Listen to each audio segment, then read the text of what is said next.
말 많은 며느리.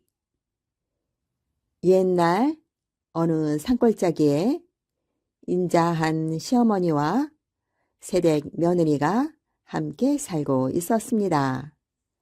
이 며느리는 마음이 따뜻하고 손끝이 야무졌지만 단 한 가지 입이 쉬는 법이 없었습니다. 아침에 눈을 뜨자마자 어머니, 어젯밤 꿈에 큰 금덩어리를 주었어요. 근데 그 금덩이가 살아서 말하는 거예요.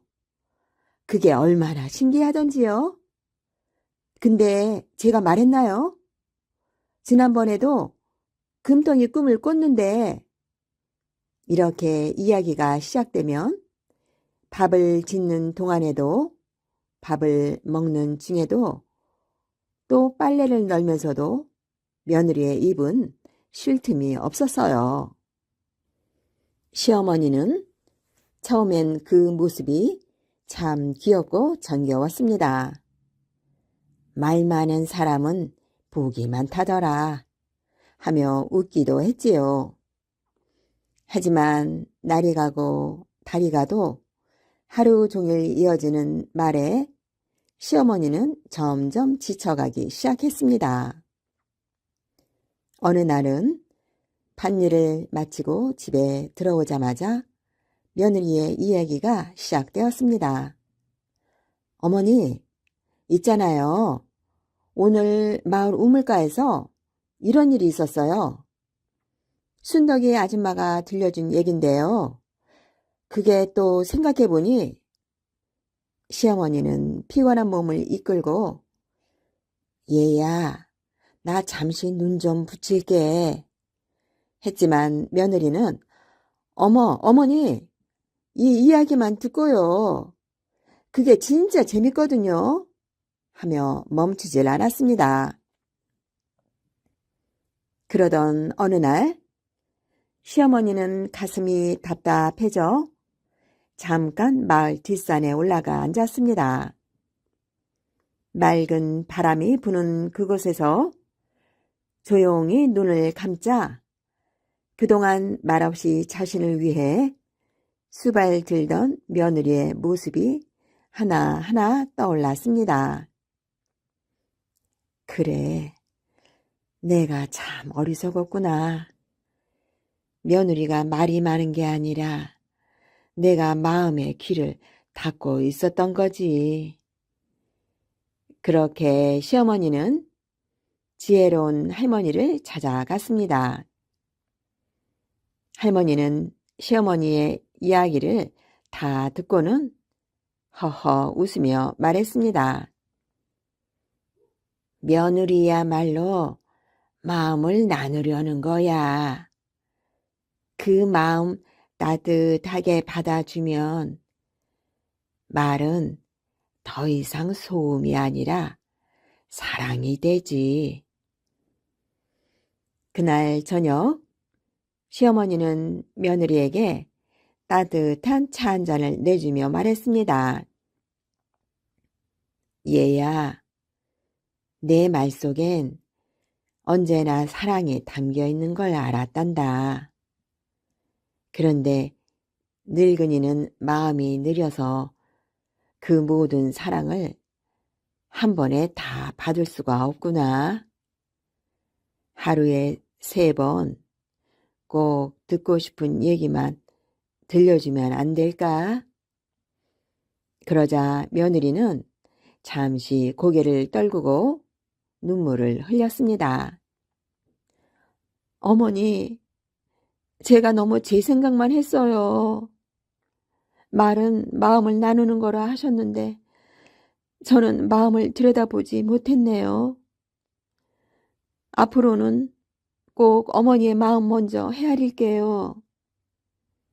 그날 이후 며느리는 말을 줄이는 연습을 하기 시작했습니다. 하루 3번 이야기 보따리를 꺼내기 전에 먼저 시어머니의 얼굴을 보고 마음을 살폈습니다. 그리고는 진심 어린 말로 정성껏 대화를 나눴지요. 며느리의 말은 줄었지만 그 말의 깊이는 깊어졌습니다. 시어머니는 그 깊은 이야기 속에서 며느리의 사랑을 오롯이 느꼈습니다. 그리고 두 사람은 예전보다 더 깊은 사이가 되었지요. 어느 겨울날 마을에 큰 눈이 내렸습니다. 온 세상이 하얗게 덮인 그날 밤, 시어머니는 손을 꼭 잡고 말했습니다. 얘야, 내 말 속엔 따뜻한 봄이 있어. 내가 있어 내 겨울도 따뜻하구나. 그 말에 며느리는 또 한 번 눈시울을 붉혔고 그날부터 며느리는 마을 사람들 사이에서 말 많은 며느리가 아니라 말로 사람을 품는 며느리로 불리게 되었습니다. 그리고 사람들은 그 집을 말이 아름다운 집이라고 불렀답니다. 이야기 귀신. 옛날 이야기를 너무나 좋아하는 아이가 있었습니다. 어찌나 이야기를 좋아하는지 밥 먹을 때나 잠잘 때도 볼일을 볼 때도 이야기가 없으면 밥도 안 먹고 잠도 자지 않고 볼일도 보지 않았답니다. 집안 식구들의 이야기나 친척의 이야기가 떨어지자 밖으로 나가 여기저기 찾아다니면서 이야기란 이야기는 모두 들었습니다. 그런데 이 아이는 이야기를 듣기만 했지 남한테 해주는 법이 없었습니다. 이야기를 들으면 그 자리에서 종이에 꼼꼼히 적어 두기만 했지요. 그리고는 그 이야기 종이들을 하나하나 여러 색의 주머니에 넣어 집안의 천장에 거미줄처럼 줄을 매놓고 그 줄에 이야기 주머니들을 계속해서 매달아 놓았습니다. 세월이 흘러 아이는 자라서 도령으로 되고 이야기 주머니도 같이 늘어나 천장엔 주머니로 꽉 차였답니다. 내일은 도령이 장가를 가기 위해 신부 댁으로 가는 날이었습니다. 그날 밤 뚱새가 옆방에서 잠을 청하고 있는데 도령의 방에서 궁시렁궁시렁 거리는 소리에 잠을 깨고 말았답니다. 그래서 방문을 열고 어디서 나는 소리인가 하고 귀 기울이니 이게 웬일이에요? 글쎄 도령방 천장에 매단 주머니에서 나오는 소리였답니다.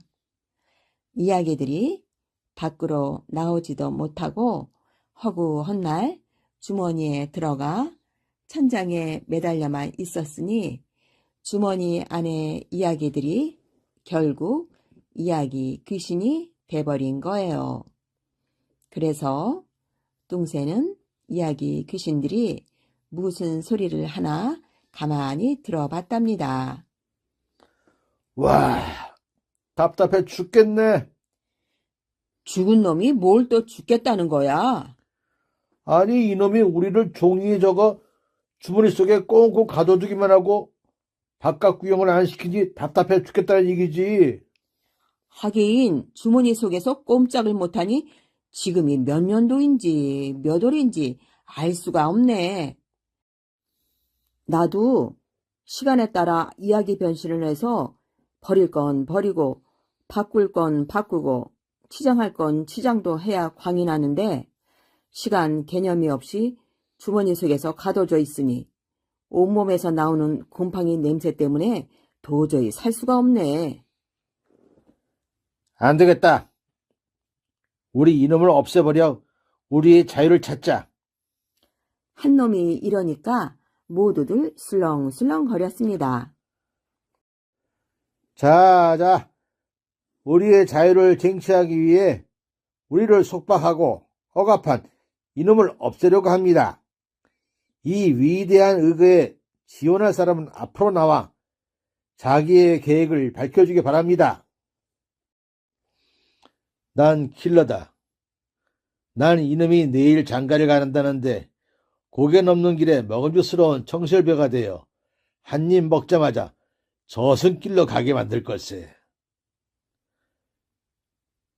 백설공주처럼 목에 걸려 있다가 토해내서 다시 살아나는 그런 실수가 없도록 합시다.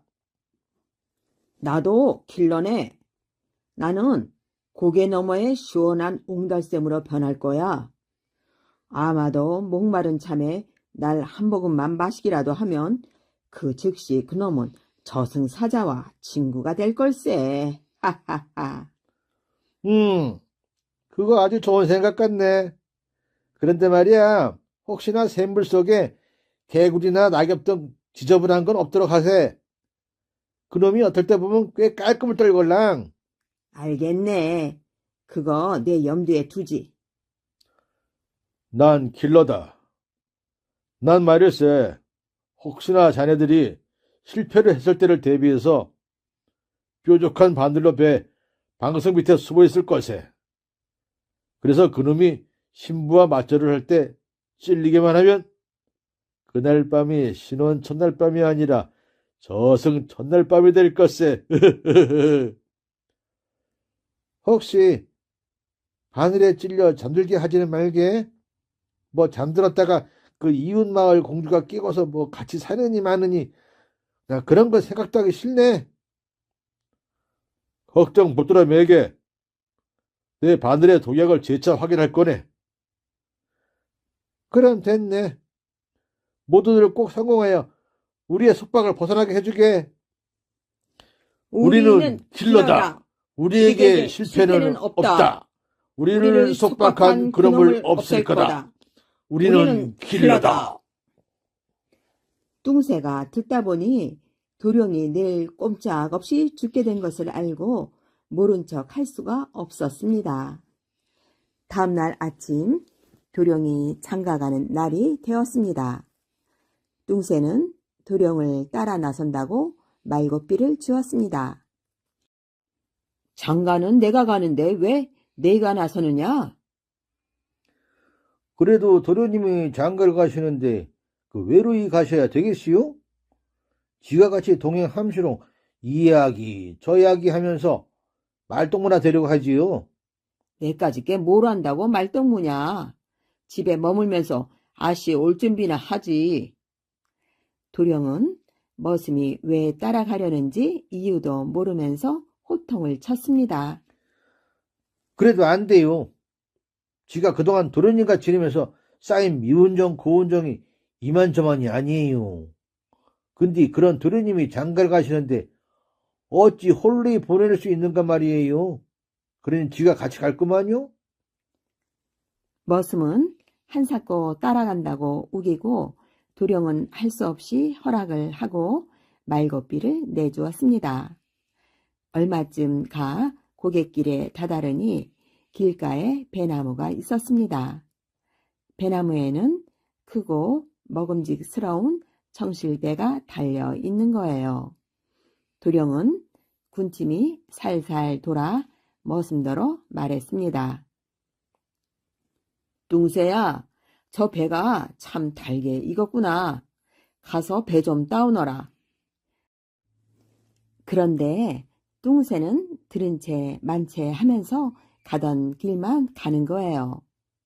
이놈아, 귓구멍이 막혔니? 콧구멍이 막혔니?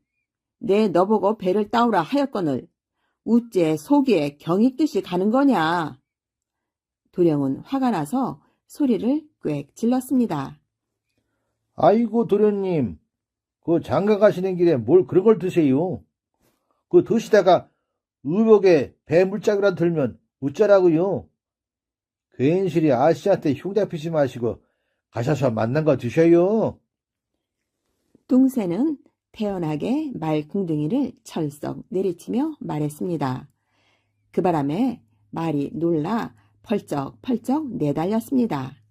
이런 고얀 놈, 말을 죽어라 안 듣는 놈 하면서 그냥 갔습니다. 배나무로 변한 킬러가 말했습니다. 실패다. 내 배를 안 먹고 그냥 지나갔다. 식시한테 흉 잡히는 게 무서운가 보다. 하지만 옹달샘은 그냥 지나칠 수 없을 것이다. 고개를 넘어가니까 옹달샘이 보였습니다. 그 옹달샘에는 맑고 시원한 샘물이 솟아 나오고 있었습니다. 도령은 짐을 꿀꺽 삼키면서 뚱새에게 뚱새야, 가서 물 좀 떠오너라. 집을 나서서 물 한 모금 안 마시니 목이 마르는구나. 어서 좀 다녀오너라. 이번에도 뚱새는 들은 채 마른 채 하며 그냥 가려고 하였습니다. 어허, 이놈이 물 좀 떠오라고 하였거늘 그냥 가다니. 도대체 넌 내 말을 듣는 거냐 마는 거냐. 지 멋대로 하니 도대체 누가 상전이고 누가 머슴이냐. 도령이 화가 나서 야단이 났습니다. 장가 가는 길에 물 마시면 첫날 밤에 오줌 싸이요. 그런 거 드시는 거 아니에요. 뚱새는 태연하게 말 잔등을 철썩 내리치며 말했습니다. 그 바람에 말이 놀라 펄쩍펄쩍 내달려 옹달샘을 지나치고 말았습니다. 도령은 내달리는 말 목을 꼭 붙잡으며 이런 주인 물 한 모금 안 주는 죽일 놈, 주인 말을 개똥으로 하는 나쁜 놈, 지 멋대로 하는 나쁜 놈. 옹달샘 귀신으로 변한 킬러가 말했습니다. 실패다. 나의 청정 샘물을 그냥 지나쳤다. 전날 밤 오줌 싸기는 싫은가 보다. 내가 아무리 살려고 발버둥 쳐도 우리에겐 마지막 기회가 남아있다. 이렇게 해서 신분의 집까지 다 왔습니다. 마당에 잔치상이 떡 벌어져 있었고 두 사람의 예식만을 기다리고 있었습니다. 뚱새는 제일 먼저 신랑이 앉을 방석 밑을 살펴보았습니다. 그랬더니 방석 밑에는 자잘한 바늘들이 촘촘히 박혀 있는 거예요. 예식이 시작되고 도령이 절하려고 방석에 탁 무릎을 꺾으려는데 뚱새가 후다닥 뛰어와 도령을 번쩍 안아 마당에다 꽈당 던져놓고 바늘 방석을 집어서는 냅다 패대기를 쳐버렸습니다. 도령은 아무것도 모르고 길길이 날뛰었습니다. 이놈아, 이게 무슨 짓이냐? 집을 나서면서부터 배를 따오라 해도 모른 척하고 물을 떠오라 해도 말 안 듣고 이제 날 내팽개쳐? 뚱새는 기죽지 않고 말했습니다. 지가 뭐 할 일 없어 그런지 아셔요? 지도 속심이 있어서 그런 거요. 이게 다 서방님 이야기 주머니 때문이지요. 뭐라고? 그게 왜 내 이야기 주머니와 무슨 관계란 말이냐? 뚱새는 주섬주섬 이야기를 늘어놓기 시작했습니다. 어젯밤에 서방님 옆에서 자는데요.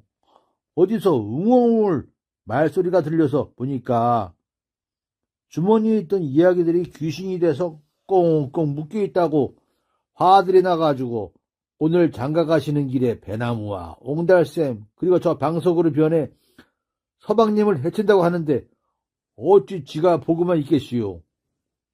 어찌됐든 서방님이 이야기를 그리 꽁꽁 가다만 두니 귀신이 되어도 골백번은 더 되지 않겠시요.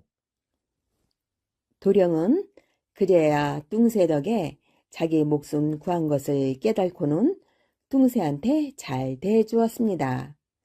잔치가 끝나자마자 도령은 얼른 집으로 가 천장에 매달아둔 이야기 주머니를 모두 떼어내어 주머니를 모두 풀어주었습니다.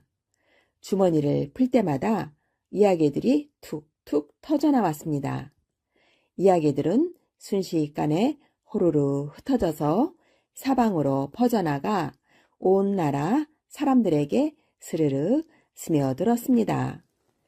사람들은 서로 이런 이야기 저런 이야기 하며 웃으면서 모두들 기뻐하였답니다. 그리고 이야기를 풀어준 도령은 결혼 후에 들은 많은 이야기들을 여기저기 전하며 오래오래 잘 살았답니다. 물론 이 이야기도 그 도령이 말해준 거랍니다. 은혜준 남생이.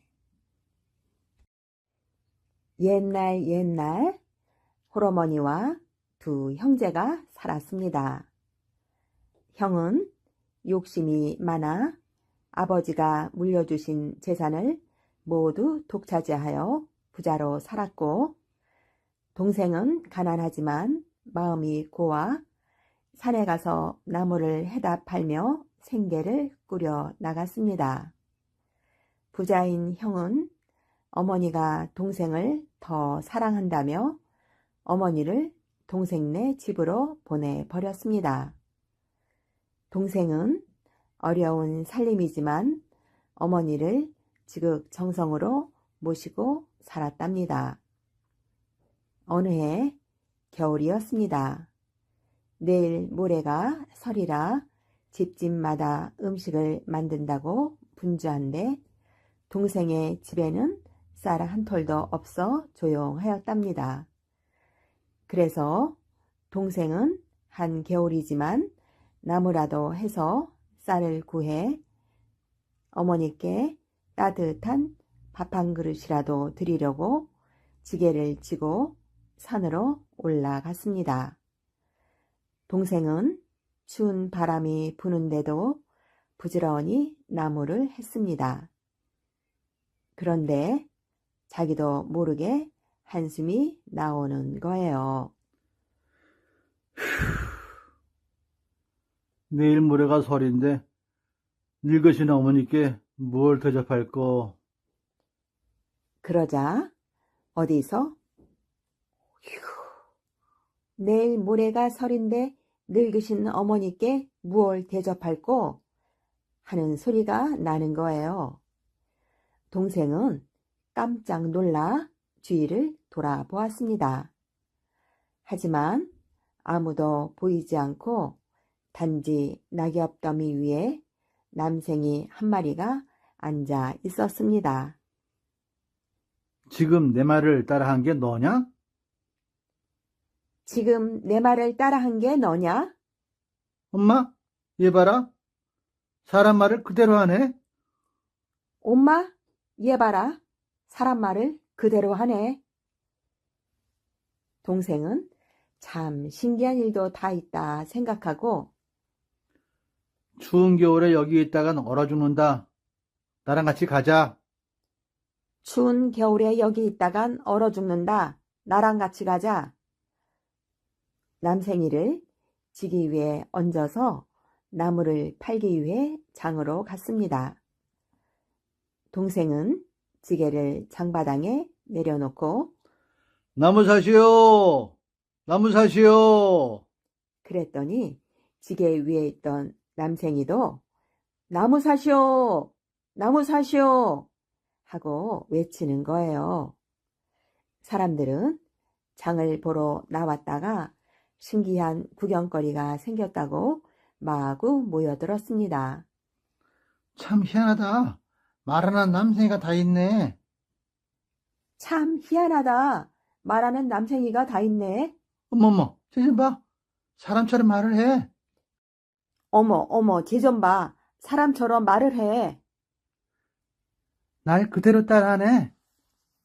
날 그대로 따라하네. 나 따라해라.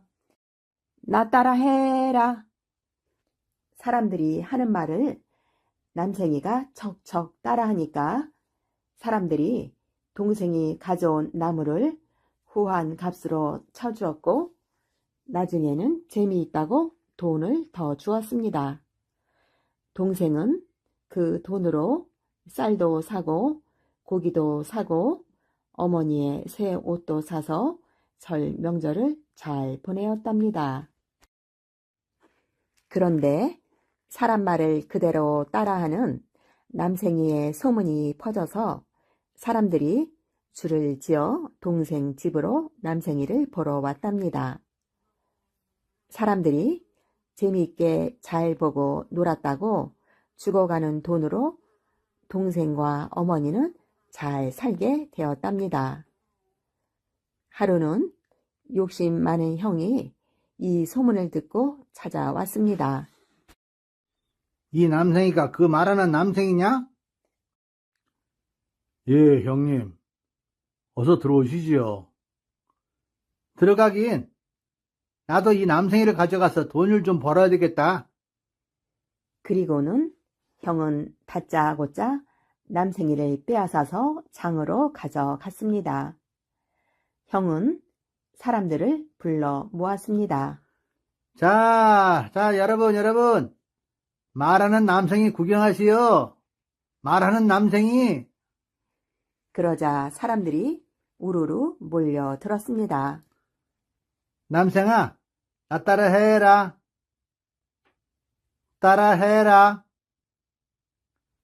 따라해보라니까?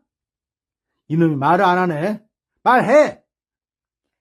남생이는 벙어리처럼 가만히 앉아 그만 눈만 껌뻑껌뻑 하였습니다. 에이, 말하는 남생이라더니 아니잖아. 괜히 실없는 소리를 해가지고 누구 흉내나나? 시간만 낭비했네. 사람들은 형을 욕하며 돌아가 버렸습니다. 이런 괘씸한 남생이가 있나? 왜 내 말을 안 따라하는 거야?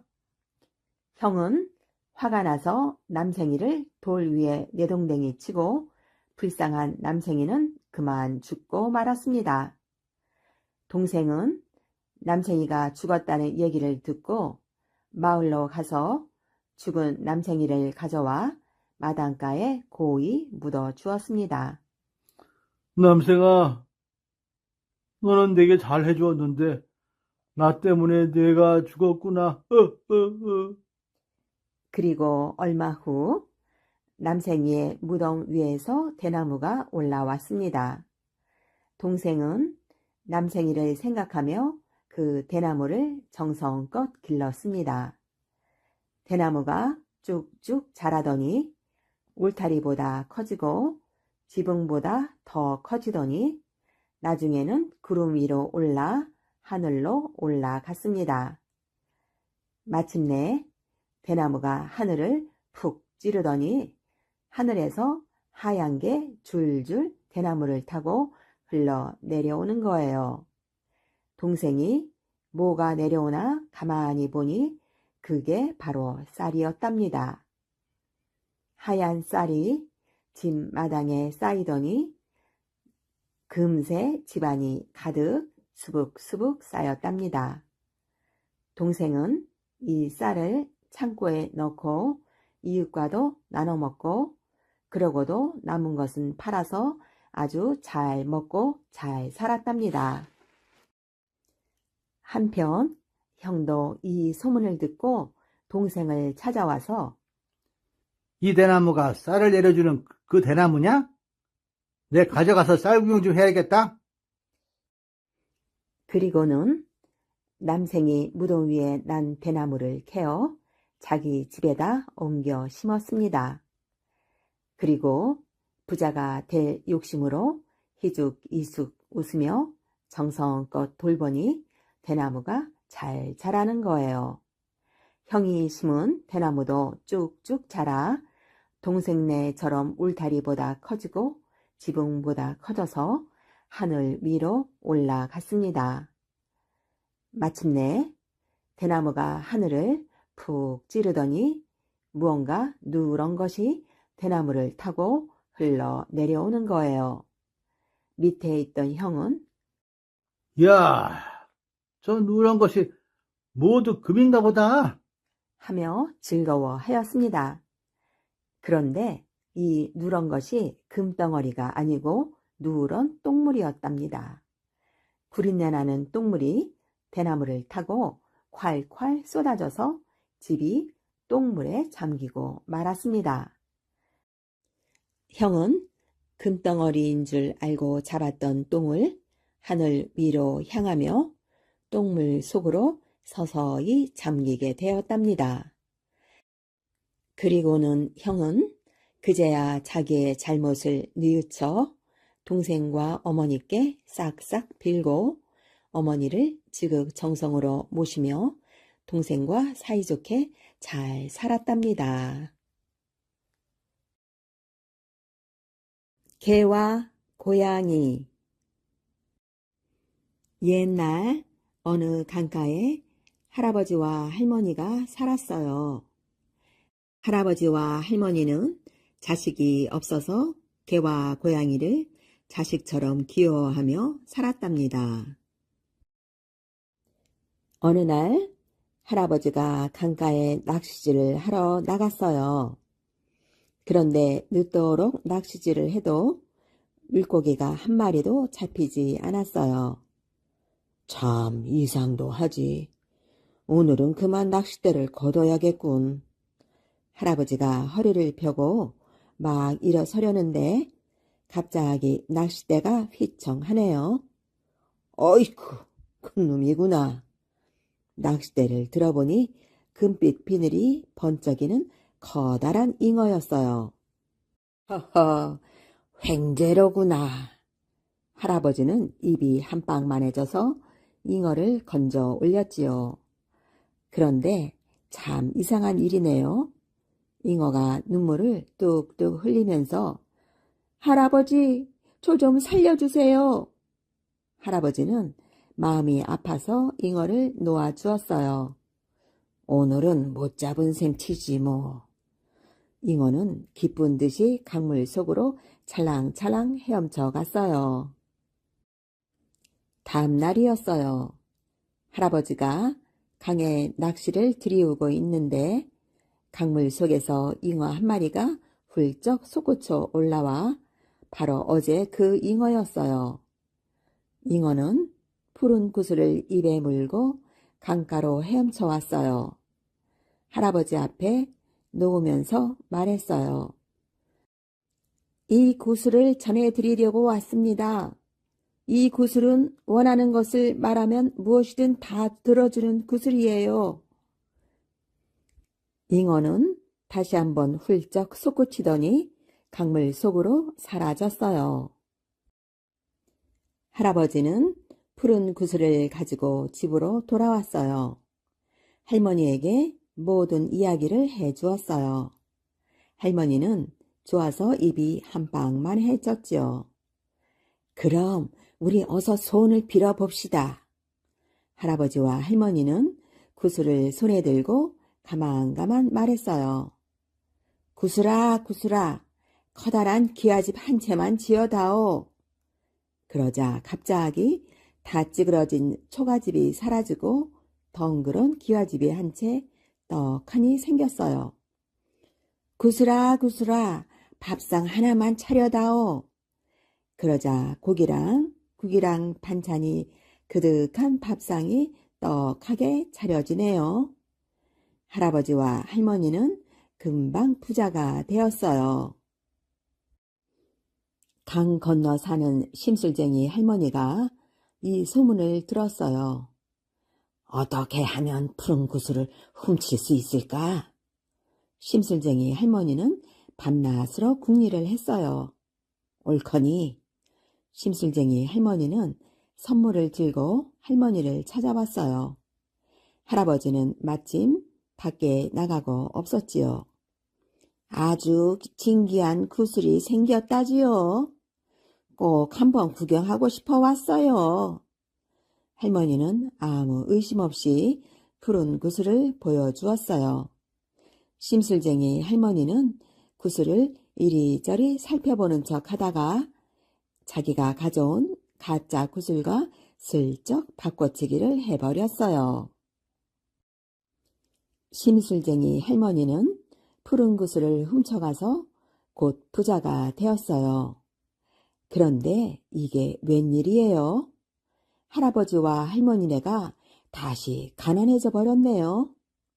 기와집도 어디론가 사라지고 곳간에 쌓아둔 곡식도 다 없어졌어요. 개와 고양이도 다시 옛날처럼 배가 고팠어요. 우리가 푸른 구슬을 찾아오자. 개와 고양이는 머리를 맞대고 의논을 했어요. 다음 날 개와 고양이는 푸른 구슬을 찾으러 갔어요. 개는 헤엄을 못 치는 고양이를 등에 태우고 강을 건넜어요. 개와 고양이는 몰래 심술쟁이 할머니네 집으로 숨어들었어요. 개는 담벼락 밑에 숨어서 누가 오나 안 오나 망을 보고 고양이는 살금살금 기어서 안방으로 들어갔지요. 웬 놈의 고양이가 남의 방으로 들어와? 심술쟁이 할머니가 긴 담뱃대를 들고 고양이를 내쫓았어요. 개와 고양이는 담벼락 밑에서 다시 곰곰이 생각을 했어요. 옳거니. 고양이는 개와 함께 쏜살같이 광으로 달려갔어요. 곡식이 가득한 광에는 쥐들이 우글우글했어요. 고양이는 쥐의 왕을 잡아 발톱으로 목을 꽉 눌렀어요. 이놈, 할머니 방에 있는 푸른 구슬을 가져오너라. 그렇지 않으면 너희들 모두 잡아먹어 버릴 테다. 고양이가 날카로운 이빨을 드러내고 윽박 지르니까 쥐들이 모두 와들와들 떨었어요. 예, 예, 그러지요. 제발 목숨만 살려주세요. 쥐의 왕은 한밤중에 병사 쥐들을 거느리고 안방 천장으로 숨어 들어갔어요. 욕심쟁이 할머니는 긴 담뱃대를 움켜쥐고 장롱 앞에 바짝 붙어 잠을 잤어요. 옳지, 푸른 구슬이 장롱 안에 있구나. 쥐들은 슬금슬금 장롱 뒤쪽으로 내려가 사각사각 구멍을 뚫었어요. 마지막으로 쥐의 왕이 내려가 푸른 구슬을 꺼내왔지요. 개와 고양이는 푸른 구슬을 가지고 다시 강을 건너 중간쯤 건넜을 때였어요. 개는 고양이가 구슬을 잘 물고 있는지 궁금했어요. 야옹아, 푸른 구슬 잘 물고 있니?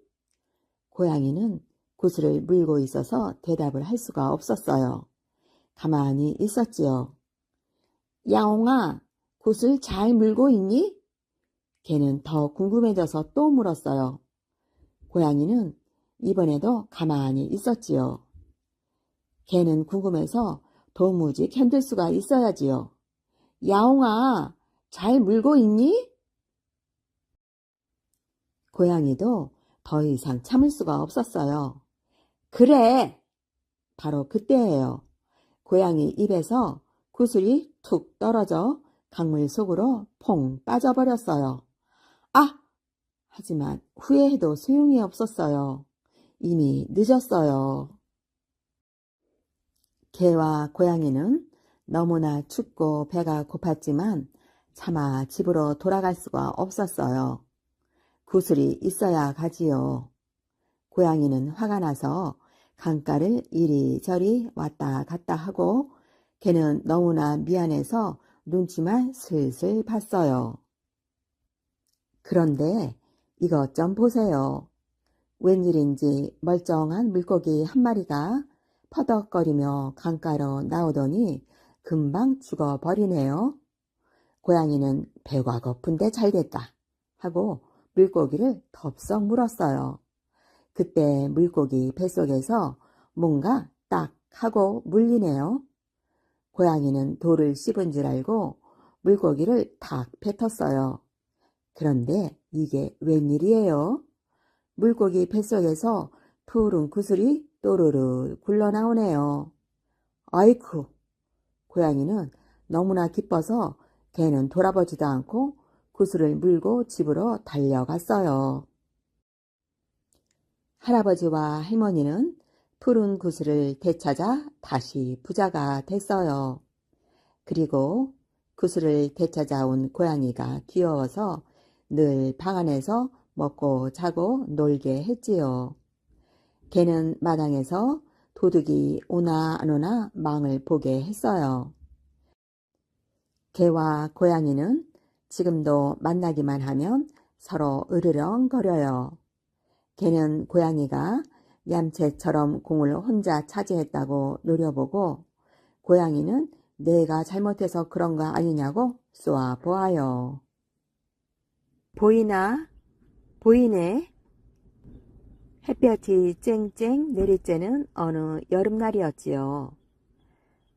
소금 사려, 소금 사려. 소금 장수는 땀을 뻘뻘 흘리며 소금을 팔러 다녔어요. 눈보다 깨끗한 소금 사려. 그러나 아무도 소금을 사러 나오지 않았어요. 소금 장수는 마을에서 가장 잘 산다는 제 부잣집을 찾아갔지요. 부잣집이니 소금 쓸 일이 많을 거라고 생각을 했어요. 소금 사려, 소금 사려. 그런데 제 부자는 아주 심술맞은 사람이었어요. 옛다 물벼락이다. 시끄럽게 굴어 내 단잠을 깨운 벌이다. 제 부자가 담 너머로 물을 퍼부었어요. 아, 차가워. 소금 장수는 그만 물을 흠뻑 뒤집어 썼지 뭐예요. 이를 어쩐담. 소금이 다 녹았잖아. 소금 장수는 억울하고 분해서 가슴만 탕탕 쳤어요. 지난번엔 생선 장수에게 쇳똥을 퍼부어 생선을 못 팔게 만들더니 오늘은 물벼락이군. 마을 사람들이 소금 장수의 불쌍한 모습을 보고 한마디씩 했어요. 물벼락은 아무것도 아니라네. 거지가 오면 쪽박을 캐뜨리고 몽둥이로 두드려 팬다네. 고약한 사람 같으니라고. 최 부자는 천벌을 받을 걸세. 암, 그렇고 말고. 다음 날도 소금 장수는 소금을 팔러 다녔어요. 소금 사려. 눈보다 더 깨끗한 소금 사려. 그날도 소금은 좀처럼 팔리지 않았지요. 소금 장수는 더위에 지쳐 잠시 쉴 곳을 찾았어요. 마침 커다란 고목나무가 보여 그 아래에 누웠다가 잠이 들었지요. 소금 장수가 잠든 사이 고목나무 구멍에서 커다란 구렁이가 나왔어요. 그러고는 혀를 날름거리며 소금 장수를 내려다보는 게 아니겠어요? 아! 잠에서 깨어난 소금 장수는 구렁이를 보고 너무 놀라 벌떡 일어났지요. 그런데 구렁이는 아무 일도 없다는 듯이 구슬 하나를 툭 떨어뜨리고 스르르 나무 구멍으로 들어가 버리는 거예요. 이게 뭘까? 소금 장수는 구렁이가 준 파란 구슬을 이리저리 살펴보다가 주머니에 넣었어요. 쉬었으니 일을 해야지. 소금 장수는 또다시 소금을 팔러 다녔지요. 소금 사려, 소금 사려. 소금 장수! 한 아주머니가 소금 장수를 부르며 집에서 뛰어나왔어요. 그런데 아주머니는 바로 앞에 서 있는 소금 장수를 두고 두리번거리는 거예요. 이상하다. 방금 소금 장수 소리가 났는데. 소금 장수는 아주머니 눈앞에서 손을 흔들어 보았지요. 아주머니는 소금 장수가 전혀 보이지 않는 듯 멀뚱멀뚱 갸웃갸웃 하더니 도로 집으로 들어갔어요. 그제야 소금 장수는 파란 구슬이 생각이 났어요. 아하, 이것 때문이구나. 예로부터 구렁이가 주는 물건은 신비한 힘을 지녔다는 말이 있었거든요. 소금 장수는 구렁이가 준 구슬이 사람의 모습을 감추게 하는 요술 구슬이라는 것을 깨달았지요. 그 길로 소금 장수는 최부잣집으로 달려가 대문 앞에서 소리쳤어요. 소금 사려. 눈보다 더 깨끗한 소금 사려. 아니나 다를까 최부자가 또 물을 퍼부으려 나왔지요. 그런데 소금 장수가 보이지 않는 거예요. 소금 장수는 대문 안으로 슬그머니 들어가 최부자 머리에 알밤을 한 대 먹였어요. 아야! 최부자는 머리를 싸고 두리번거렸지만 저쪽 마당에서 빛이 나는 머슴 말고는 주위에는 아무도 없었어요. 이상하다. 소금 장수는 웃음을 꾹 참으며 두어 대 알밤을 더 주었지요. 소금 장수는 최부자의 방에 성큼성큼 들어가 금괴를 들고 나왔어요. 이건 소금값으로 대신 가져가는 거야. 내 귀한 소금을 녹게 했으니 값을 내야지. 소금 장수는 금괴 덕에 부자가 되었지요. 하지만 인정 많은 소금 장수는 가난한 사람들을 찾아서 두루두루 도와주었어요. 소금 장수가 부자가 되었다는 소문은 멀리 멀리 퍼져 나갔어요. 어느 날 이웃 마을에 사는 욕심쟁이 영감이 찾아왔지요. 이보게, 어떻게 부자가 되었는가? 그 영감은 남에게 베풀 줄을 모르는 사람이었어요. 소금 장수는 욕심쟁이 영감이 사흘 밤낮을 쫓아다니며 묻자 할 수 없이 부자가 된 까닭을 말해 주었지요. 욕심쟁이 영감은 얼씨구나 한다름에 구멍나무 아래로 달려갔어요. 그리고 그 아래에 누워 자는 척을 했어요. 그러자 얼마 안 되어 정말 구멍나무 구멍에서 구렁이가 얼굴을 쏙 내밀더니 무엇인가 툭 떨어뜨리고 사라지지 뭐예요. 얼씨구 절씨구 나도 이제 부자가 될 거야. 욕심쟁이 영감은 벌떡 일어나 구렁이가 떨어뜨린 것을 찾아보았어요. 그러나 아무리 찾아보아도 구슬 같은 것은 보이지 않는 거예요.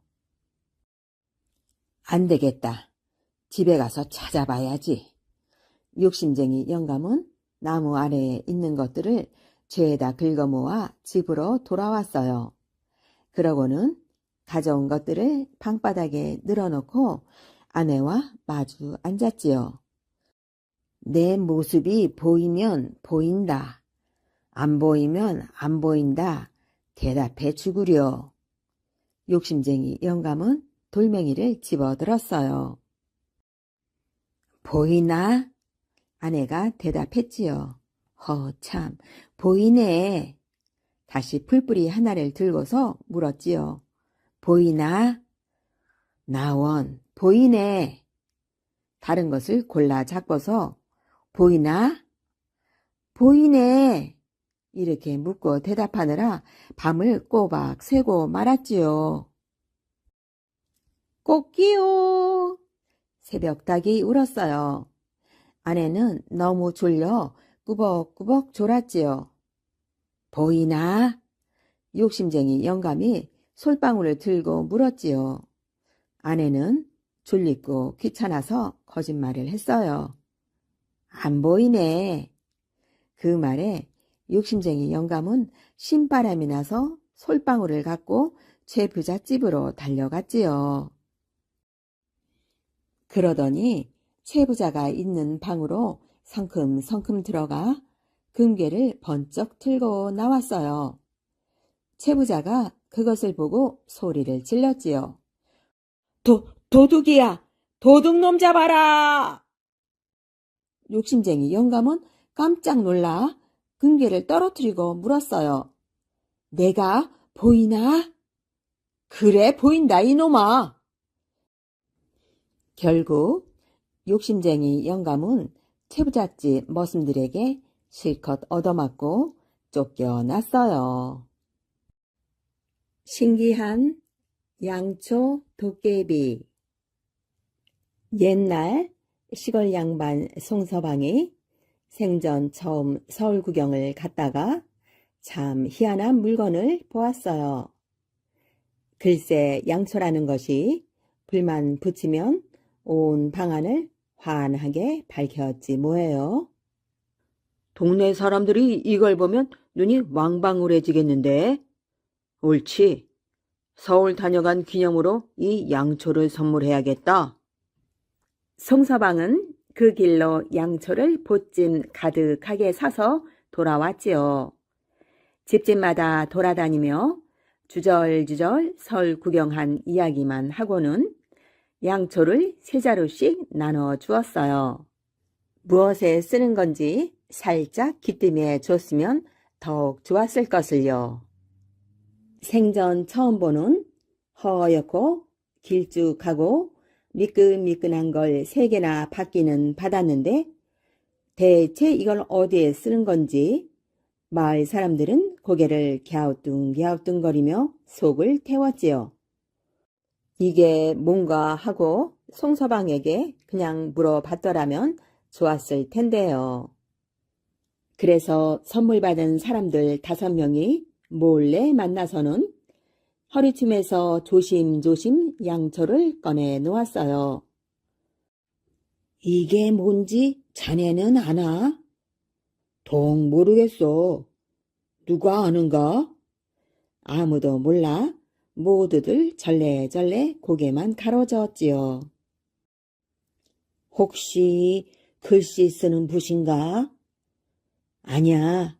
붙이고는 너무 미끄럽지 않은가? 그럼 혹시 지팡이 아닌가? 아니야. 지팡이 치고는 너무 짧지 않은가? 우리 이러지 말고 모르는 게 없는 서당 선생님께 여쭤봄세. 5 사람은 앞서거니 뒤서거니 서당으로 갔어요. 서당 선생님도 마침 양초를 선물 받고는 고개를 갸웃거리던 참이었지 뭐예요. 마을 사람들이 몰려와 묻자 헛기침부터 했어요.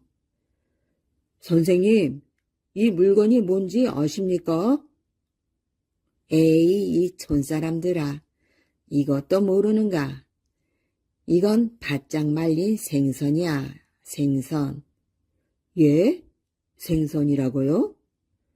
서울 사람들이 가끔 먹는 생선인데 자네들은 처음 보는가? 선생님, 그럼 이 생선 눈알은 어디 붙어 있나요? 이 서당 선생님, 생선이라고 큰 소리는 탕탕 쳐 놓았지만 대체 눈알이 어디 있는지 알게 뭐예요? 이건 눈알 없는 귀한 생선이라네. 선생님, 그럼 이 생선의 나이는 구멍은 뭔가요? 이건 똥구멍이라네. 보면 모르나? 듣고 보니 말린 생선이 맞는 것 같았지요. 그럼 선생님, 이 생선은 어떻게 먹어야 한답니까? 그야 솥에다 생선 퉁퉁 잘라놓고 파 숭덩숭덩 썰어놓고 마늘 듬뿍 다져놓고 소금 한 움큼에 고춧가루 술술 뿌려 끓여 먹는 게지. 이왕 온 김에 여기서 국 끓여 먹고들 가게나. 모두들 그게 좋겠다고 주섬주섬 양초를 꺼내 놓았지요. 이윽고 솥에 한가득 양초국이 펄펄 끓었어요. 그런데 허연 기름이 둥둥 뜨는 것이 한눈에 적 봐도 이상했답니다. 아무도 덥석 퍼먹을 생각을 못하고 힐끔힐끔 곁에 사람 눈치나 보고 있었어요. 이 사람들아, 이건 뜨거울 때 훌훌 불어가며 먹는 게 제맛이라네. 어서들 들게나. 몸에 좋은 귀한 국이니까. 그래서 마지못해 한 숟갈 입에 넣으니 입안이 쩍쩍 달라붙는 것이 찜찜했어요.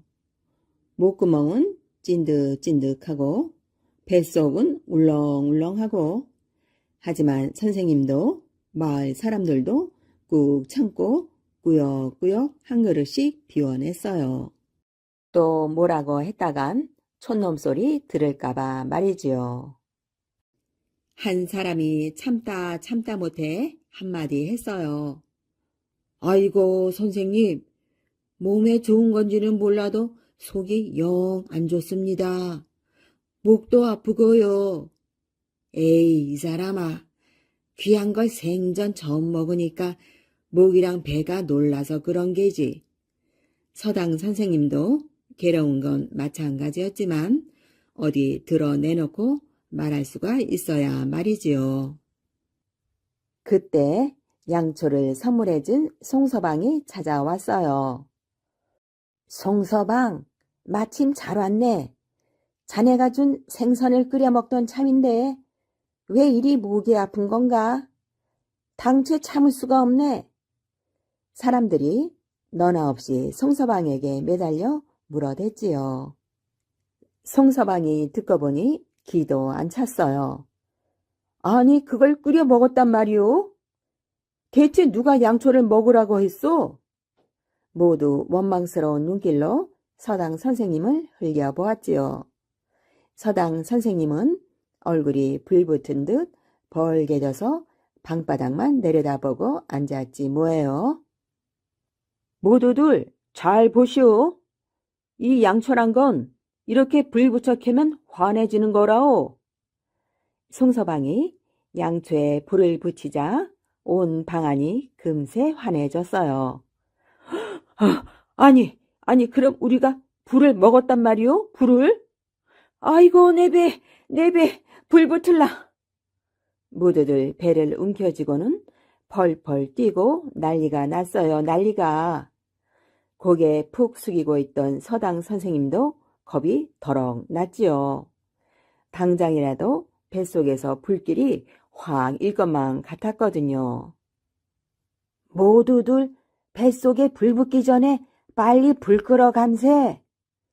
서당 선생님은 체면이고 뭐고 뒤도 안 돌아보고 냇가로 쿵쿵쿵 달려갔지요. 모두들 뒤따라 잽싸게 달려갔어요. 그러고는 냇물 속으로 냅다 뛰어들었어요. 서당 선생님부터 첨벙, 모두 뒤따라 첨벙 뛰어들었답니다. 모두 머리만 동동 물 위로 내놓고 물속에 들어가 있었어요. 뱃속에 불씨 꺼지라고요. 보름달은 둥실 떠올랐고 물 위에 머리가 6개 수박처럼 동동 떠서 어쩌고 저쩌고 시끌시끌 떠들어대고 있었지요. 아, 그때 냇가를 지나던 나그네가 그 모양을 보고는 그만 가슴이 절렁 내려앉았어요. 아니, 저놈들이 바로 밤 도깨비로구나. 아이고, 이를 어쩐다. 나그네는 겁이나 안절부절 못하다가 불이 나게 성냥을 착 꺼냈어요. 맞아. 도깨비들은 담뱃불을 무서워한댔지. 하고는 성냥을 뜩 그어 불을 붙였단 말이죠. 그러자 물속에 있던 사람들 큰일 났다고 소리를 쳤어요. 으악! 저놈이 불을 붙이네. 아니, 우리를 통째로 태워버릴 작정인가? 모두들 물속으로 쏙 머리까지 다 집어넣었어요. 불 붙을까 봐요.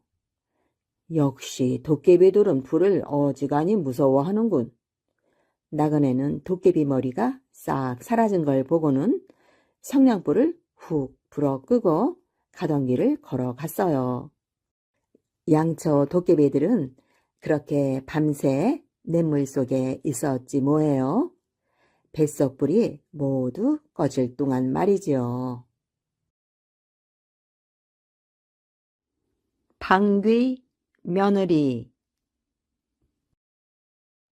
옛날 어느 집에서 아들을 장가 드리려고 중매쟁이를 불러들였어요.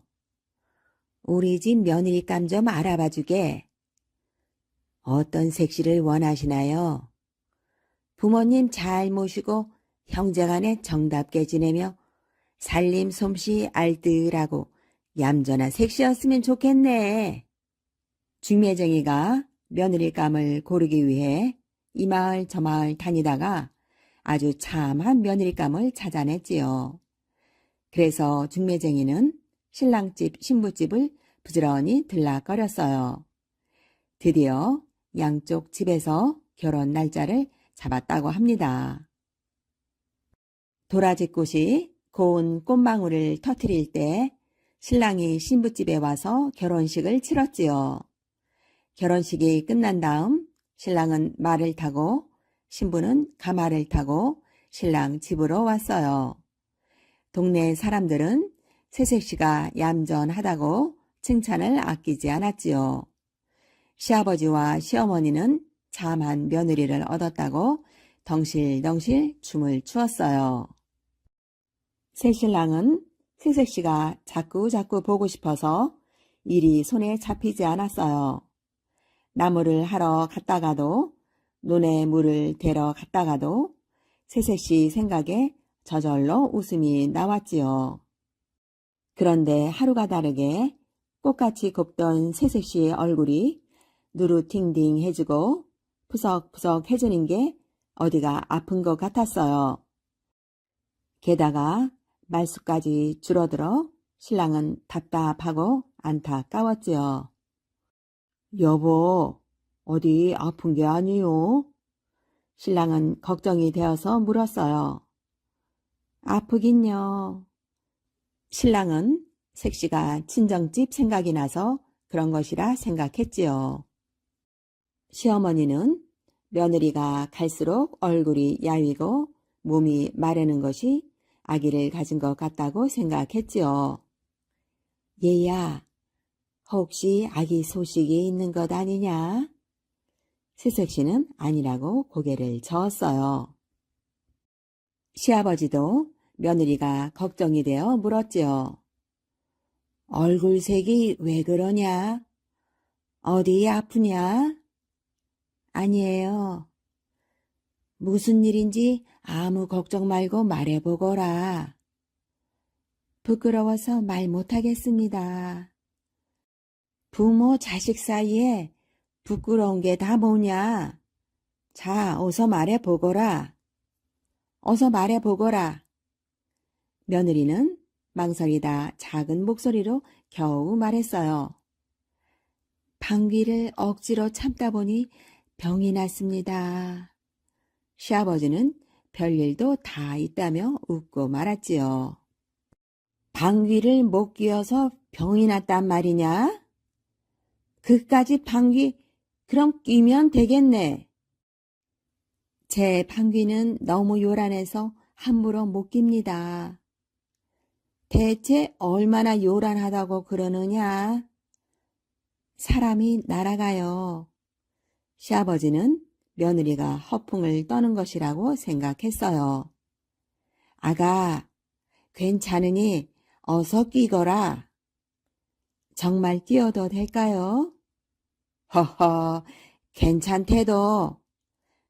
그럼 아버님, 저 마룻기둥을 꽉 잡고 계세요. 드디어 며느리가 참고 참았던 방귀를 뿡 하고 꾸었어요. 그런데 이게 웬일이에요? 그 방귀 소리가 어찌나 요란하던지 시아버지는 기둥을 안고 뱅글뱅글 돌고 부엌에서 밥을 푸던 시어머니는 소뚜껑 꼭지를 쥐고 빙빙 돌고 나무를 해서 문을 들어서던 신랑은 나무찜을 쥐고 하늘로 푹 솟았다가 뚝 떨어졌지 뭐예요. 한바탕 방귀를 끼고 나자 며느리의 얼굴색이 돌아왔어요. 그러나 방귀 소리에 놀란 식구들은 얼굴색이 파랗게 질렸지요. 방귀 2번만 뀌었다간 집이 무너지고 식구들 몸이 성할 것 같지 않구나. 우리 식구 제 명대로 못 살겠어. 며느리가 방귀를 낄 때마다 소동이 일어날 텐데 정말 야단났지요. 저런 며느리 그냥 두었다가는 집안 망한다. 시어머니와 시아버지가 고개를 절레절레 흔들었어요. 신랑은 하늘로 솟았다가 떨어지는 바람에 정신을 못 차리고 멍청하게 앉아 있었지요. 아가, 내가 방귀를 낄 때마다 우리 식구 모두 놀라 넘어질 것이고 너는 너대로 방귀를 마음대로 못 뀌어서 힘들 것이니 아무래도 내가 친정으로 가는 게 낫겠다. 시아버지는 며느리를 데려다 주려고 함께 길을 떠났어요. 한참을 걸어가다 보니 다리도 아프고 배도 고팠어요. 잠시 길가에 앉아 쉬던 시아버지가 대추나무 꼭대기에 매달린 빨갛게 익은 대추를 보고 혼잣말을 했지요. 저 대추 좀 먹었으면. 며느리가 그 소리를 들었어요. 제가 따드리지요. 아버님은 저쪽에 가 계십시오. 시아버지는 며느리가 하라는 대로 멀찌감치 떨어져서 지켜보았지요. 며느리가 궁둥이를 하늘에 대고 방귀를 뽕 뀌었어요. 그러자 대추가 우두두두두두 떨어지는 거예요. 시아버지는 며느리가 주워주는 대추를 맛있게 먹었어요. 그러더니 얘야, 내 방귀도 쓸 때가 있구나. 자, 어서 집으로 돌아가자. 그러시는 거예요. 시아버지는 며느리를 다시 집으로 데려와 잘 살았대요.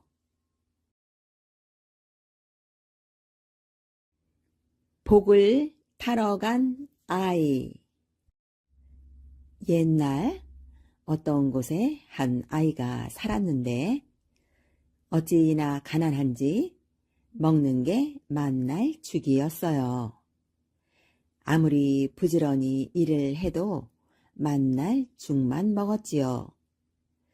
게다가 죽이라도 좀 먹을라 치면 지나가는 거지가 달라고 해. 그러면 아이는 먹던 죽이라도 꼭 반으로 갈라 주었지요.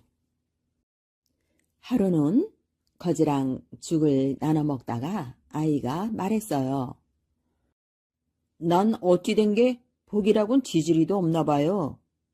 아무리 힘들게 일해도 늘 죽밖에 못 먹으니. 그러자 거지가 이러는 거예요.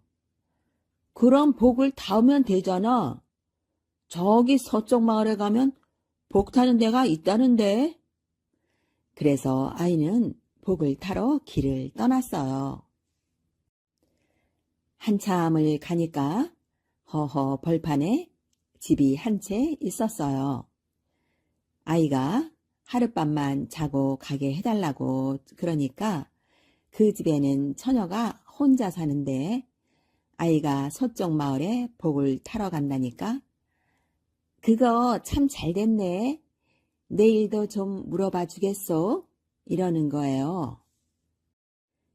처녀는 원래 하늘나라에서 내려온 선녀인데 어떤 사람을 만나 결혼하게 될지 물어봐 달라는 거예요. 그러지요. 아이는 대답하고 길을 떠났지요. 한참을 가는데 저 앞에서 노인 둘이 장기를 두고 있었어요. 노인 둘이 아이를 보더니 너 어디 가는 길이냐? 하고 물었어요. 서쪽 마을에 복 타러 갑니다. 했더니 우리는 여기서 만날 장기를 두는데 이기지도 않고 지지도 않고 도무지 결판이 나지 않는구나. 대체 언제나 이 장기를 그만둘 수 있을지 그것 좀 물어봐다오. 그러지요. 아이는 대답하고 또 길을 떠났지요. 한참을 가다 보니 꽃밭에 물 주는 아이가 있었어요. 너 어디 가는 길이니? 아이가 묻기에 서쪽 마을에 복타러 간다고 했더니 그럼 이 꽃밭에 날마다 물을 주는데도 왜 꽃이 피지 않는지 물어봐 줄래? 이러는 거예요. 그래. 아이는 대답하고 또 길을 떠났지요. 한참을 가다 보니 이번에는 바다가 나왔어요. 바닷가 큰 바위에 앉아서 저 바다를 어떻게 건너나 하고 걱정하고 있는데 바닷물이 빙빙빙 돌더니 큰 용이 쑥 나왔어요. 나와서는 너 어디 가는 길이냐? 하고 물었어요. 아이가 서쪽 마을에 복타러 간다고 하니 나는 이 바다에서 100년도 넘게 살았는데 왜 아직도 하늘로 올라가지 못하는지 그것 좀 알아봐 줄래? 이러는 거예요. 그러지 뭐. 아이가 대답했어요. 그러자 용이 아이를 등에 태워 바다를 단숨에 건네 주었지요.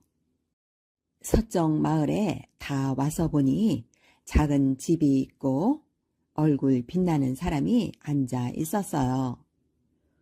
어떻게 왔느냐? 얼굴 빛나는 사람이 물었어요. 복을 타러 왔습니다. 아이가 대답했지요. 그렇구나. 얼굴 빛나는 사람이 대답했어요. 그런데 물어볼 게 있는데요. 아이가 물었지요. 허허 벌판에 집에 사는 처녀는 누구랑 결혼해야 되나요? 그거야 맨 처음 만난 사람이랑 해야지. 언덕 위에서 장기 두는 노인은 언제 장기를 그만둘 수 있나요? 그거야 지금이라도 그만두면 되지. 꽃밭에 물을 줘도 왜 꽃이 피지 않나요? 그거야 꽃밭 밑에 금 항아리가 있어서 그렇지. 그것만 파내면 금방 꽃이 필 거야. 이제 다 물었느냐? 마지막으로 하나 더 있는데요. 저 바다의 용은 왜 하늘로 못 올라가나요? 그거야 욕심이 많아서 그렇지. 그 녀석이 욕심이 사나워서 구슬을 2개나 가지고 있거든. 구슬 하나를 버리면 하늘로 올라간다. 아하, 그렇군요. 그럼 잘 알고 돌아가겠습니다. 아이가 인사하고 나오려는데 얼굴 빛나는 사람이 불렀어요. 그런데 용이 바다를 건네준 다음에 그 말을 하여라. 아이가 다시 바닷가에 오자 용이 쑥 나와서 물었어요. 그래, 뭐라고 하던? 날 저리로 건네주면 가르쳐주지. 그래서 용이 아이를 등에 업고 건네주니 내가 욕심이 많아서 그렇대. 그 굿을 하나 버리면 된다더라. 그 말에 용은 당장 굿을 하나를 아이에게 주고 하늘로 슝 올라가 버렸지요. 아이는 구슬을 들고 가다가 꽃밭에 물 주는 아이를 만났어요. 그래, 뭐라고 하던? 꽃밭 밑에 금 항아리가 있어서 그렇대. 그 말에 아이는 금 항아리를 파서 복타러 간 아이에게 주었지요. 그랬더니 당장 꽃이 울긋불긋 피어났어요. 이번에는 구슬과 금 항아리를 갖고 가다가 노인들을 만났어요. 그래, 뭐라고 하던? 지금 그냥 그만두면 된다는데요?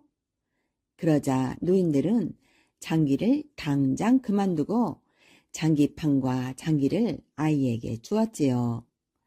장기판과 장기는 금으로 만든 거였어요.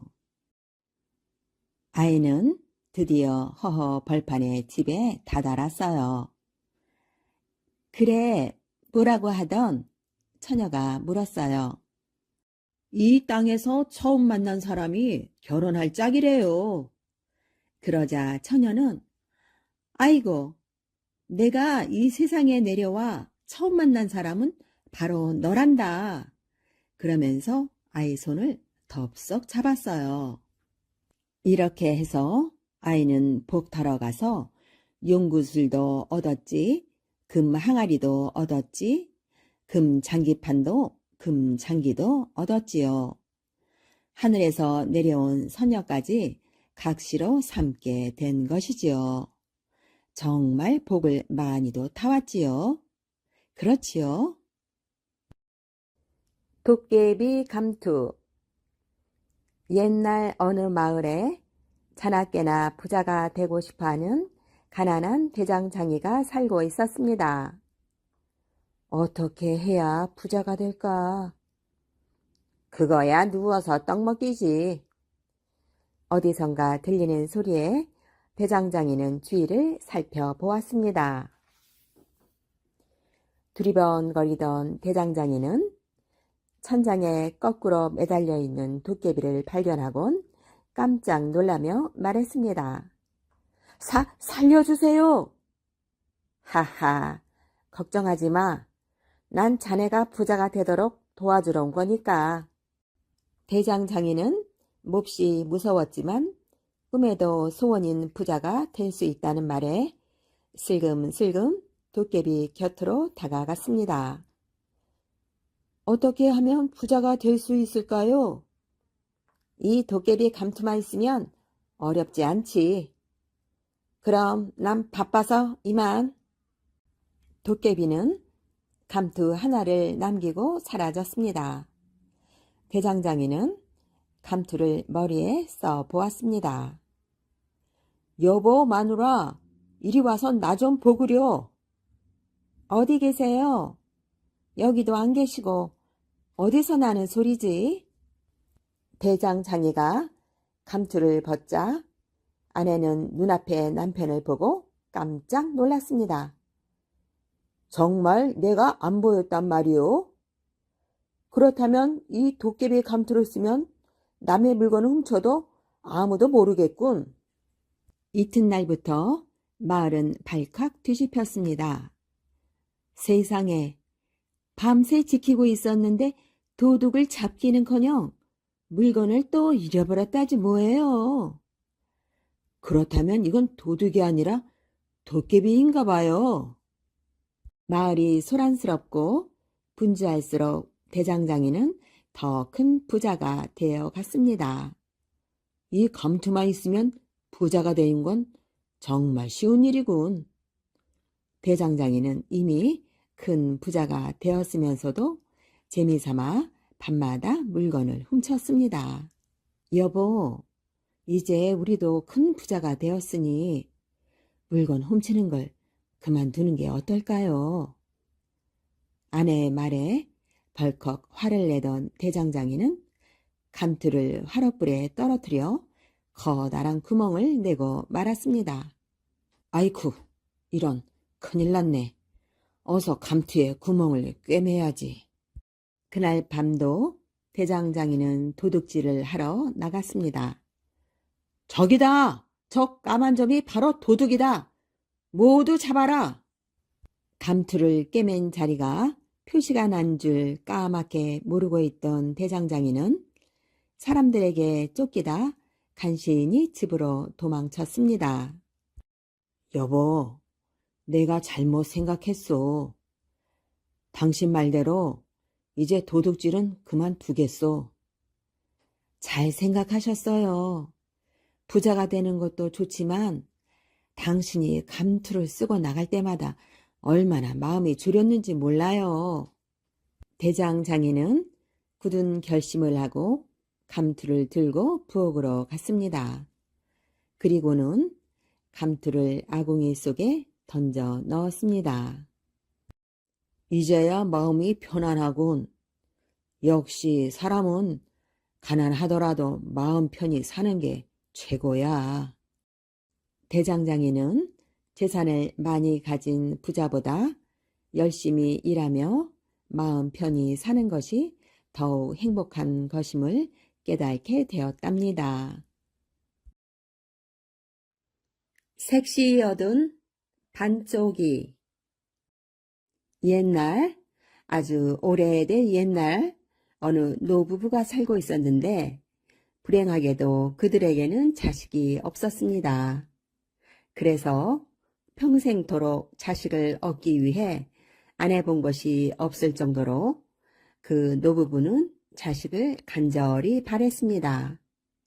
자식을 얻기 위해 애쓰는 아내를 보는 남편의 눈길은 늘 안쓰럽고 미안해 하였습니다. 여보, 당신이 너무 고생이 많소. 우리에겐 자식이 연이 없나 보구려. 그런 말씀 마세요. 희망을 버리지 마세요. 자식이 없는 것보다 당신이 희망의 끈을 놓아버리는 것이 더 마음이 아파요. 우리 삼신 할머니께 계속해서 빌어요. 그러면 언젠가 우리의 지극정성을 알아주실 때가 있으시겠죠.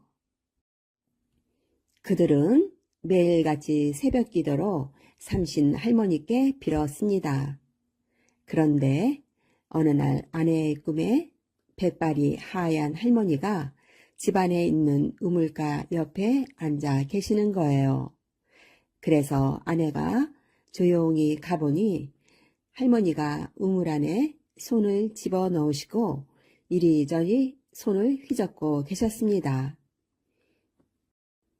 할머니가 뭘 그렇게 휘젓고 계시나 하며 우물을 보니 글쎄 그 안에 잉어 3마리가 빙글빙글 돌고 있는 거예요.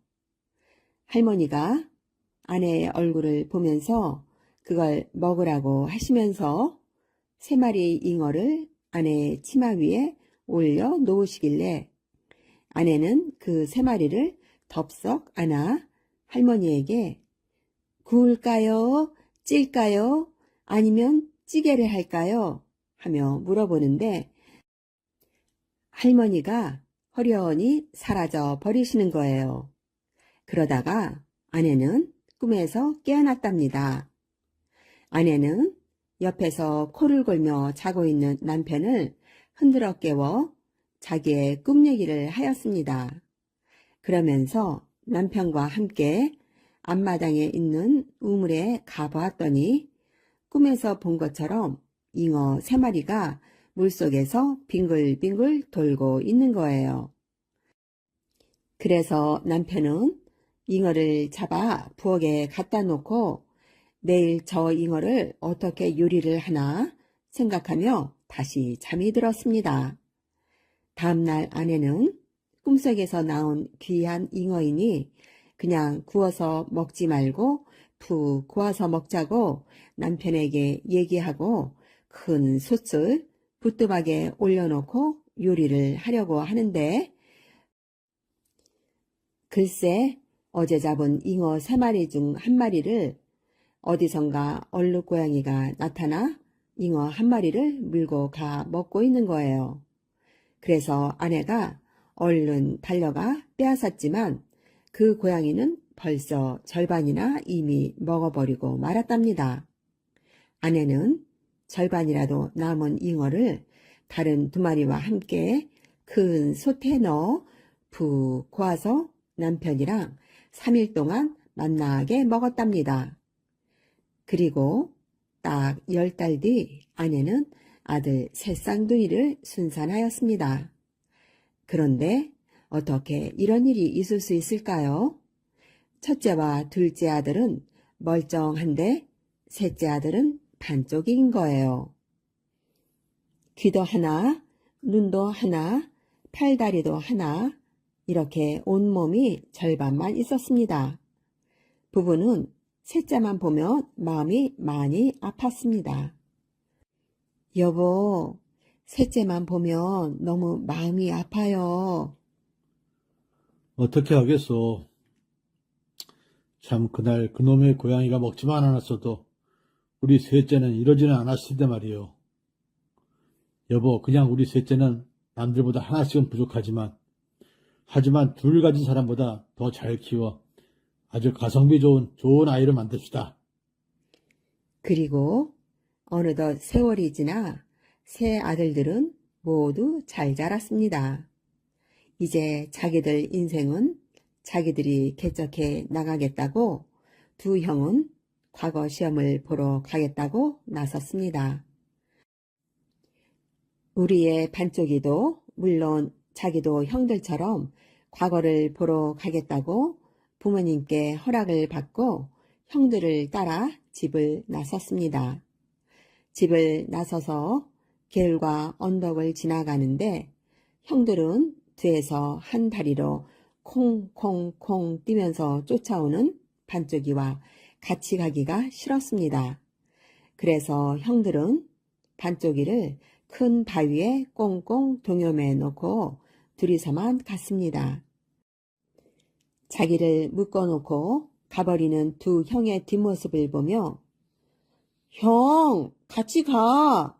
하며 울며 소리냈지만 형들은 아랑곳 없이 떠나가 버렸습니다.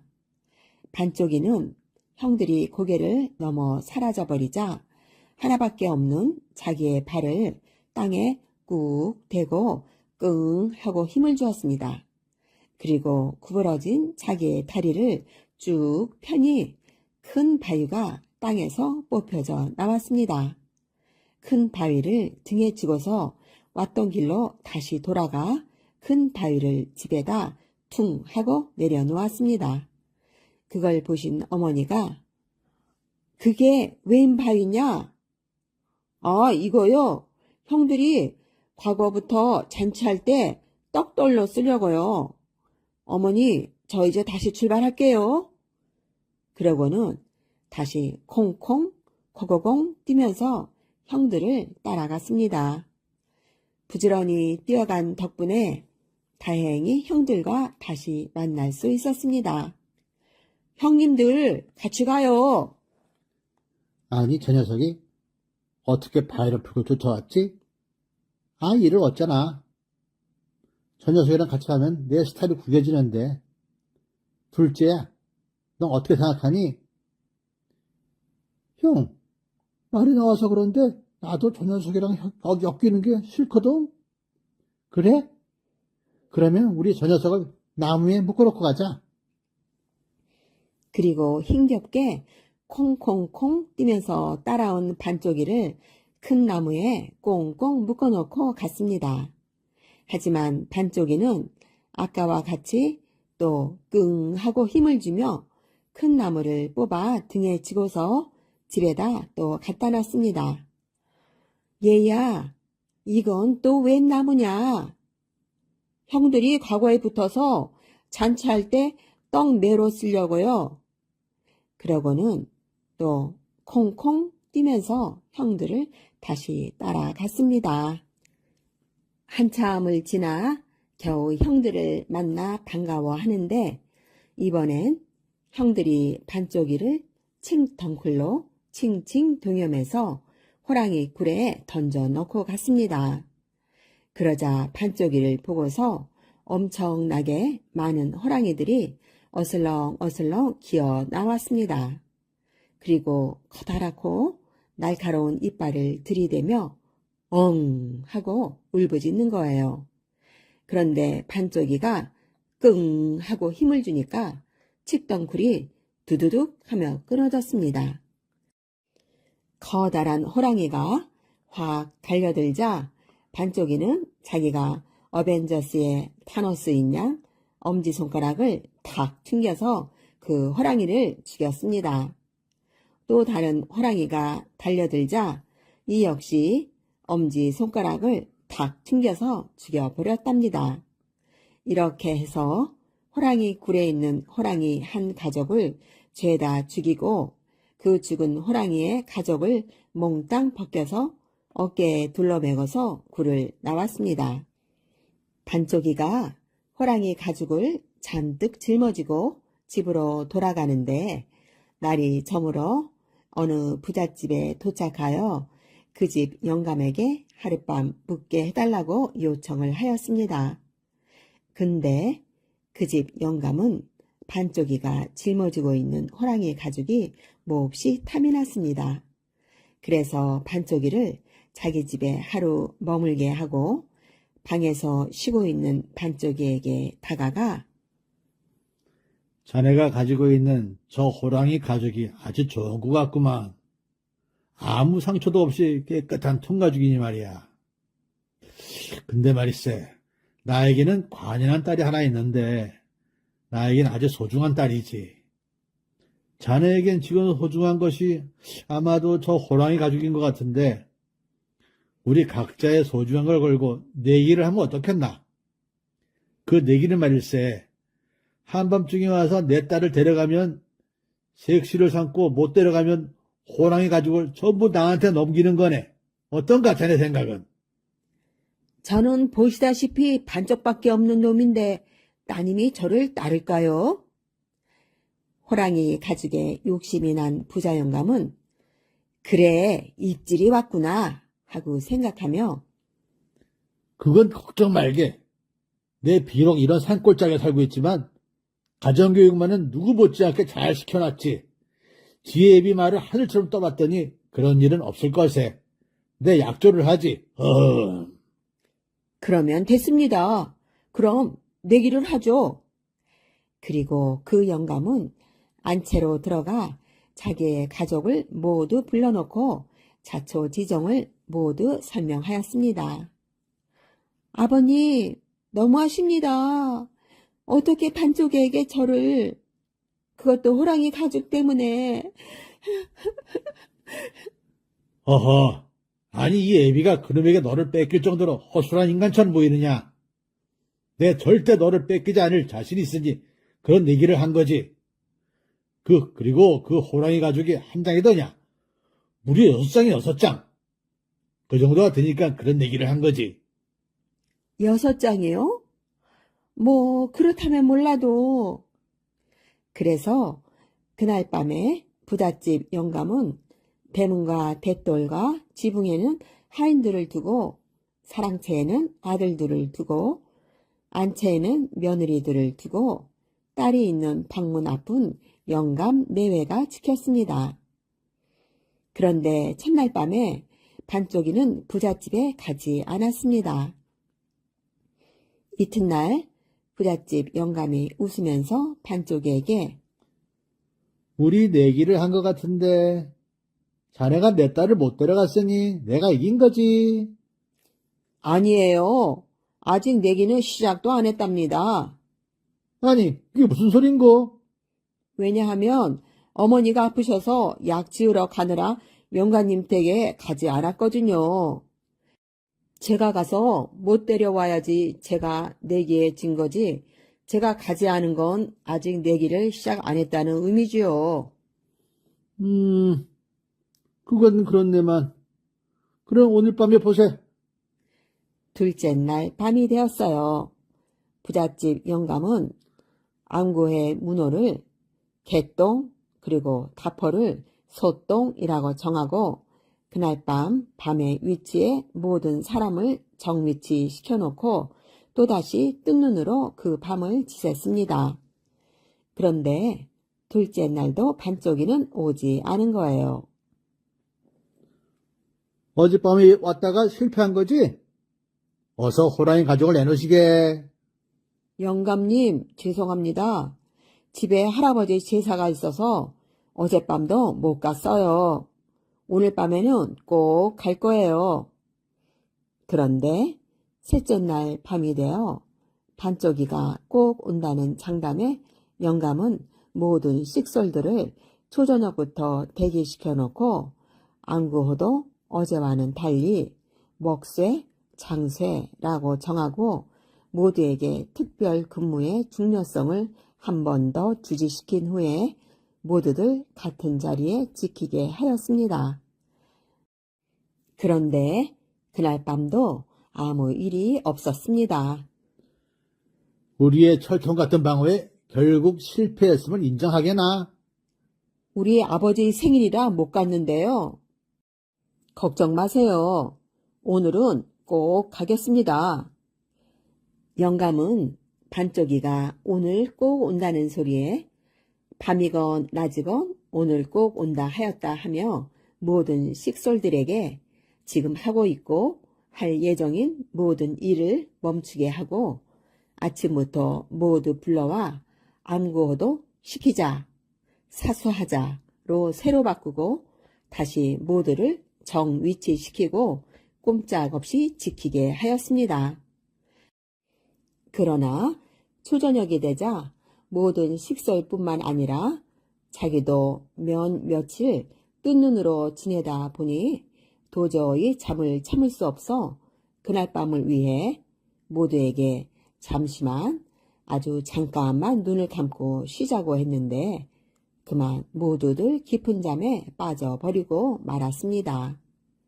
그날 밤이 되자 반쪽이는 한밤중에 장구, 유황, 돌멩이, 시루 그리고 빈대와 벼룩을 보자기에 싸들고 부잣집으로 갔습니다. 조심조심 가보니 모두 사흘이나 잠을 못 잔 상태라 깊은 잠에 빠져 있는 거예요. 그래서 반쪽이는 대문과 대돌에 있는 하인들의 상투를 맞잡아 매놓고 지붕에 있는 하인들의 머리에는 시루를 엎어놓고 며느리들에게는 장구를 매놓고 아들들은 상투를 맞잡아 매놓았습니다. 그리고 영감의 수염에는 유황을 바르고 마나님의 치마에는 돌멩이를 쏟아 부었습니다. 그러고는 딸이 있는 방에다 빈대와 벼룩을 풀어놓았습니다. 그리고 조금 있다가 보니 아야! 문다! 물어! 아야야! 하면서 딸이 방에서 튀어나오는 거예요. 딸 방 앞에서 기다리고 있던 반쪽이는 방에서 튀어나오는 딸을 냉큼 업고 가면서 딸 데려갑니다. 장인 장모님 감사합니다. 이렇게 큰 소리를 치며 문 밖으로 나갔습니다. 갑작스런 소리에 부잣집 사람은 모두가 잠을 깼습니다. 대문과 대돌에 있는 하인들은 서로 상투나라 하면서 난리를 치고 지붕에 있는 하인들은 하늘이 내려앉는다고 난리를 치고 아들들은 서로 상투나라 하면서 난리를 치고 며느리들은 장구를 둥둥 치면서 난리를 쳤습니다. 영감은 어떻게 된 일인가 하고 성령에 불을 붙이려다 그만 수염에 불이 붙어버리고 그러자 마나님은 영감님 수염에 붙은 불을 끄려고 치마를 아래 위로 휘젓다가 돌멩이들이 날아가는 바람에 영감님 이가 몽땅 다 빠져버리고 말았답니다. 집에서 이렇게 야단 법석을 치는 동안에 딸은 반쪽이의 등에 엎여 있었습니다. 어머, 이를 어째? 내가 결국 반쪽이에게 시집을 가게 됐네. 근데 반쪽이라 어떻게 사랑구실을 할 수 있으려나 했는데 발 하나라도 두 발 못지않게 뛰고 어머 그리고 발 하나라도 날 업고 있는 게 두 팔 못지않고 어쩌겠어.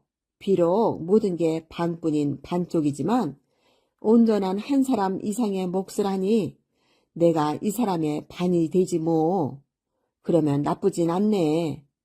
이렇게 반쪽이는 딸을 얻고 집으로 와 부모님께 자초지종을 말씀드리고 그 딸을 색시로 삼아 잘 살았답니다.